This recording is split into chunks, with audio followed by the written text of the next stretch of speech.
அனைவருக்கும் அன்பான வணக்கம். இப்போ வந்து நாம் என்ன சொல்லித்தரப்போறோம்னு பார்த்தீங்கன்னா, வீர எண்ணெய் செய்முறை சொல்லித்தரோம்.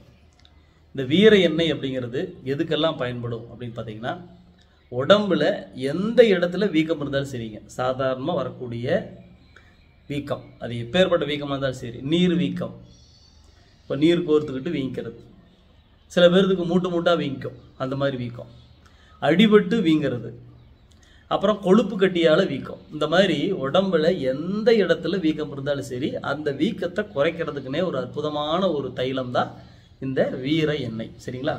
இப்போ இந்த வீர எண்ணெய் எப்படி தயாரிக்கிறது அப்படிங்கிறத உங்களுக்கு சொல்லிடுறேன், அதுக்கப்புறம் செஞ்சு காட்டுறேன். முதல்ல வந்து இந்த வீர எண்ணெய் தயாரிக்கிறதுக்கு நமக்கு வந்து விளக்கெண்ணெய் வேணும். இந்த விளக்கெண்ணெய் அப்படிங்கிறது ஒரு 300 கிராம் அளவு எடுத்துக்கங்க. அதுக்கப்புறம் வீரம் அப்படிங்கிற பாஷானம், இந்த வீரம் அப்படிங்கிற பாஷானம் நாட்டு மருந்து கடையில் கிடைக்கும். இது வந்து வைத்தியர்கள் கூட தான் தருவாங்க, வேற யாருக்கும் தரமாட்டாங்க. ஏன்னா இது ஒரு கடுமையான விஷம். இதை வந்து மோந்து பார்த்தாலே ஆள் வந்து இறந்து போயிடுவாங்க, அந்த மாதிரி ஒரு மோசமான விஷம். அதனால இந்த எண்ணெய் பொறுத்த வரைக்கும் வைத்தியர்கள் செய்யறது சிறப்பாக இருக்கும். சரிங்களா? சரி, இந்த வீரம் அப்படிங்கிறது தூள் செய்தது ஒரு 10 கிராம் அளவு எடுத்துக்கணும். அதுக்கப்புறம் ஒரு பாத்திரம் எடுத்துக்கிட்டு அடுப்பில் வச்சு இந்த எண்ணெயை ஊற்றி கொஞ்சம் சிறுதியாக வச்சு எரிக்கணும். எரிச்சதுக்கப்புறம் பார்த்தீங்கன்னா நல்லா அந்த எண்ணெய் வந்து நல்லா காயணும். நல்லா காஞ்சதுக்கப்புறம் அந்த பாத்திரத்தை அடுப்புலேருந்து கீழே இறக்கி வச்சுருங்க. இறக்கி வச்சுட்டு நீங்கள் பொடி செய்து வச்சுருக்கக்கூடிய அந்த வீரத்தை உள்ளே போட்டு நல்லா கலந்துகிட்டே இருக்கணும்.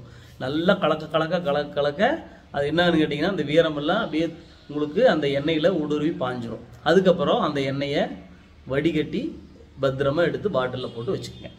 இதை நாம் எப்படி பயன்படுத்தணும் அப்படின்னு பார்த்தீங்கன்னா, தினமும் இரவு படுக்கும்போது நம்ம உடம்புல எந்த இடத்துல வீக்கம் வந்தாலும் சரி, சில பேர்த்துக்கு மூட்டு மூட்டாக வீங்கும்பாங்க அவங்களுக்கு, இல்லை உங்களுக்கு நீர் கோர்த்துக்கிட்டு மூட்டெல்லாம் வீங்கிறது, இல்லை அடிபட்டு வீக்கம் வர்றது, அது எந்த பிரச்சனையாக இருந்தாலும் சரி, இந்த வீக்கங்களுக்கெல்லாம் வந்து இந்த எண்ணெயை சும்மா போட்டால் போதும்.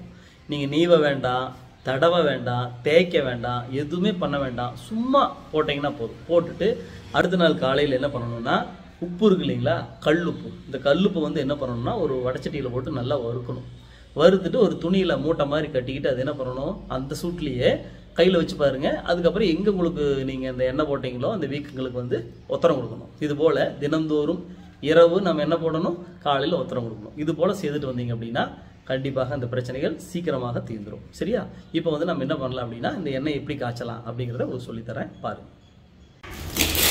இது போல் ஒரு பாத்திரம் எடுத்துக்கலாம். இதில் விளக்கெண்ணெய் 300 கிராம் அளவு ஊற்றிக்கலாம். 300 கிராம் அளவு ஊற்றியாச்சு.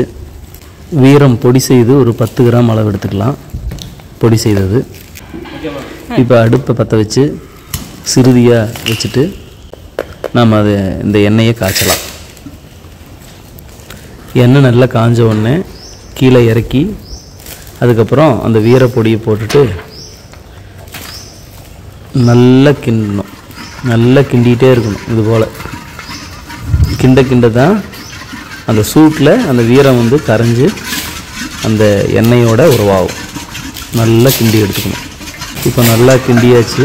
பார்த்திங்கன்னா கீழே வந்து அந்த வீரத்தோட சாயலே இல்லை, சுத்தமாக நல்லா கரைஞ்சிருச்சு எண்ணெயில். இந்த பக்குவத்தில் எடுத்து வடிகட்டி வைக்கணும். இப்போ நம்ம எண்ணெய் காய்ச்சக்கூடிய முறையை நீங்கள் தெரிஞ்சுக்கிட்டீங்க. இந்த எண்ணெய் வந்து அனுபவம் வாய்ந்த சித்த மருத்துவர்கள்கிட்ட போய் கூட நீங்கள் செஞ்சு வாங்கிக்கலாம். இப்போ உங்களுக்கு பக்கத்தில் யாராவது உங்களுக்கு தெரிஞ்சு இருக்கக்கூடிய சித்த மருத்துவர்கள்கிட்ட போய் இந்த மாதிரிங்க எனக்கு இந்த எண்ணெய் காய்ச்சி கொடுங்க சொன்னால் கூட உங்களுக்கு காய்ச்சி கொடுத்துருவாங்க. இல்லை அப்படின்னா நீங்கள் இல்லைங்க நல்லா காய்ச்ச முடியுது அப்படின்னு சொன்னீங்கன்னா நம்ம கூட அனுப்பி கொடுக்கலாம், உங்களுக்கு பார்சல் அனுப்பி தரலாம். சரிங்களா? சரி, நல்லது, மகிழ்ச்சி. மேலும் ஒரு நல்ல காணொளியோட உங்களை சந்திக்கிறேன். நன்றி, வணக்கம்.